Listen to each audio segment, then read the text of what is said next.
ઓમ નમઃ શિવાય। આપણે એક ભગવાનને યાદ કરશું, મહાદેવને, પછી વાત કરી।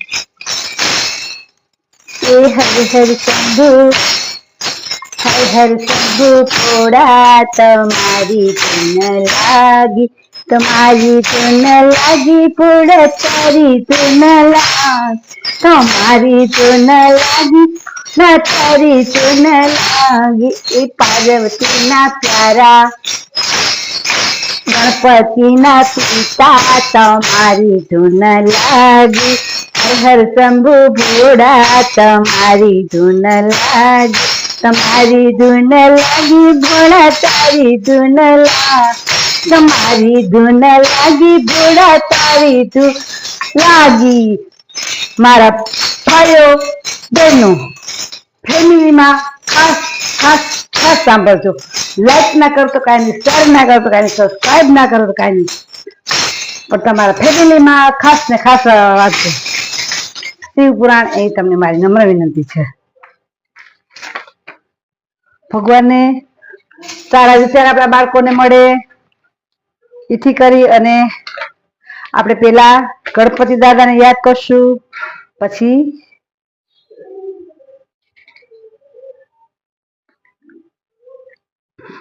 હે ગણપતિ દાદા, રીધિ સિદ્ધિ સહિત અમારા શિવ પુરાણમાં વાંચવામાં હાજર રહેજો। અમારી ભૂલ ચૂક થાય તો માફ કરજો। આખો પરિવાર તમે હાજર રહેજો। આપણે પેલા લેશું એક ત્રિકાળ સંધ્યાનો શ્લોક। એક પેલો છે સવારનો છે, એ પ્રાતકાળનો છે, કરાગ્રે વસતે લક્ષ્મી છે, બીજો છે એ જમવાનો છે, યજ્ઞ શિષ્ટાશીના સંતો, અને ત્રીજો છે કૃષ્ણાય વાસુદેવ, એ રાતે સૂતી વખતે તો તમારા બાળકોને તમે ખાસ વચાવજો, એથી કરીને દાદાના વિચાર મળે, સારા વિચાર મળે, એ તમને મારી નમ્ર વિનંતી છે। કરાગ્રે વસતે લક્ષ્મી, કર મૂળે સરસ્વતી, કર મધ્યે તુ ગોવિંદમ, પ્રભાતે કર દર્શનમ, સમુદ્ર વસને દેવી, પર્વત સ્તન મંડલે, વિષ્ણુ પાત્ની નમસ્તુભ્યમ, પાદ સ્પર્શ સમસ્વમે, વસુદેવ વસુતમ દેવમ, કંસ ચારુનમર્દનમ, દેવકી પરમાનંદમ, કૃષ્ણમ વંદે જગદ્ગુરુ, કૃષ્ણમ વંદે જગદ્ગુરુ। આપણે આવ્યા છીએ બીજા ભાગનો અધ્યાય બીજો, નારદજીએ કરેલ તપ। નારદજીએ કરેલું તપ જો સ્થળમાં કેવું સરસ સમજાવે છે। નારદ મુનિએ જેવું તપ કર્યું હતું એવું આપણે કરી શકશું નહીં। શિવ મહાપુરાણ અને અધ્યાય છે બીજા ભાગનો બીજો અધ્યાય। પેલો અધ્યાય પૂરો થઈ ગયો। શિવ મહાપુરાણ એના લેખક છે, કદાચ હું લખતા ભૂલી જાઉં તો લેખક છે મહર્ષિ વેદવ્યાસ રોચિત, ભાગ બીજો। અને નારદજીએ કરેલા તપ। સતપુરાણજી બોલ્યા, સતપુરાણજી બોલ્યા,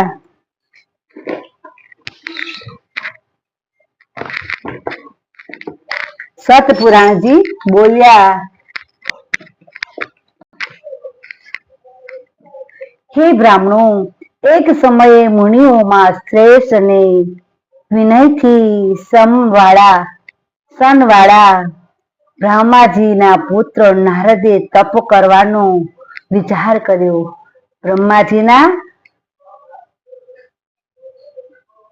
બ્રહ્માજીના પુત્ર નારદે તપ કરવાનો વિચાર કર્યો।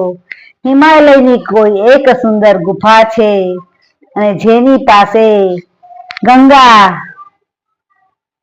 નદી વેગથી વહે છે, ત્યારે અનેક જાતની શોભાવાળા મહાદિવ્ય આશ્રમો આવેલા છે। અત્યારે અનેક જાતની શોભાવાળા મહાદિવ્ય આશ્રમો કે જાત જાતના અને ઋષિ મુનિઓના આશ્રમ આવેલા છે. ત્યાં દિવ્ય દ્રષ્ટિવાળા નારદ તપ કરવા માટે ગયા હતા. ત્યાં દિવ્ય દ્રષ્ટિ વાળા નારદ તપ કરવા માટે ગયા હતા. તે ગુફા જોઈ નારદે દ્રઢ આસન કરી. ત્યારે ગુફા જોઈને નારદે આસન પાથરી અને દ્રઢ કરી મૌન ધરી પ્રાણનો સંયમ કરી ઘણા લાંબા કાળ સુધી તપ કરવા માંડ્યું.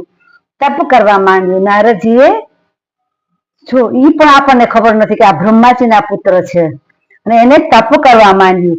હે બ્રાહ્મણો, નારદે હું બ્રહ્મ છું એવા ભાવથી સમાધિ લગાવી. કે નારદે પેલા કહ્યું હું બ્રહ્મ છું એવા ભાવથી એને સમાધિ લગાવી, જેથી બ્રહ્મનો સાક્ષાત્કાર કરાવનાર વિજ્ઞાન મેળવી શકાય.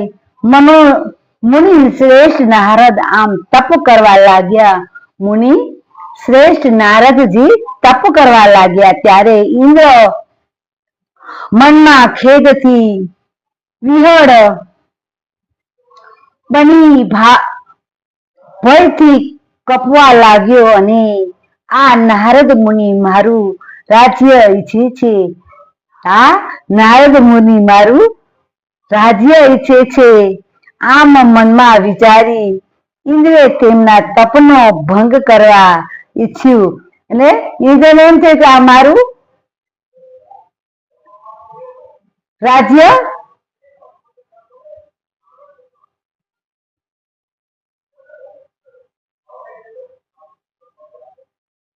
મનમાં ખેદથી વિહળ બની ભયથી કંપવા લાગ્યું કે આ મારું નારદ મુનિ મારું રાજ્ય લેવા માંગે છે.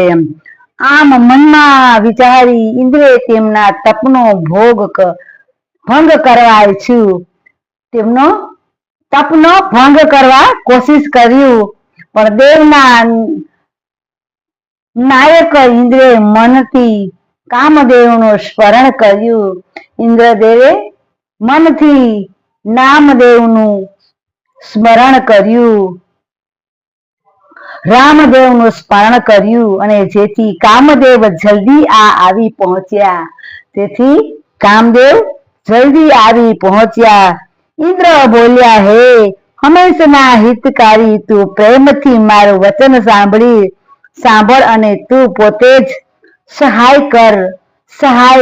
સંશયથી અને દ્રઢ મુનિ નારદ મનમાં મહાદેવનું ધ્યાન ધરી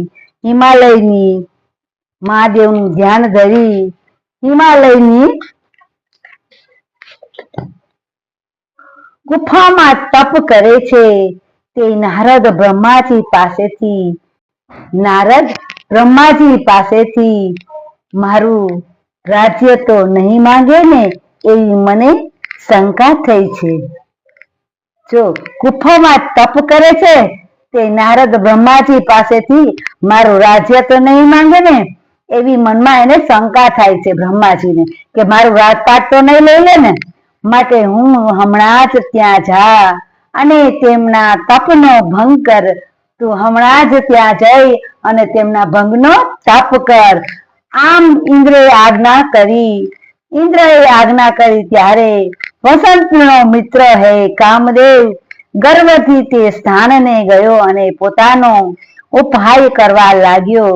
તેણે પોતાની બધી જ કળાઓ ત્યાં રહી અને વસંત પણ ગર્વથી અનેક પ્રકારનો પોતાનો પ્રભાવ બતાવ્યો છે. છતાં હું મુનિવરો મહાદેવની કૃપાથી મેં તે મુનિનું ચિત્ત વિકારી થયું નહીં. તેથી કામદેવનો ગર્વ ઉતરી ગયો.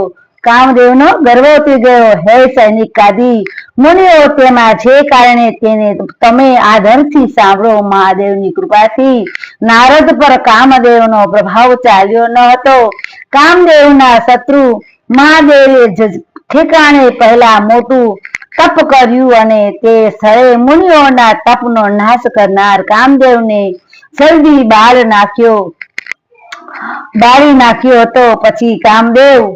પછી કામદેવ સમજી અને કરવા માટે તેની સ્ત્રીએ દેવને પણ જ્યારે પ્રાર્થના કરી હતી ત્યારે લોકોનું કલ્યાણ કરનાર શિવ ભગવાને તેમની પ્રાર્થનાથી આ વચન કહ્યું હતું કે હે દેવો, થોડા સમય પછી કામદેવ જીવતો હશે, પરંતુ આ સ્થળે કામદેવનો કોઈ ઉપાય ચાલશે નહીં.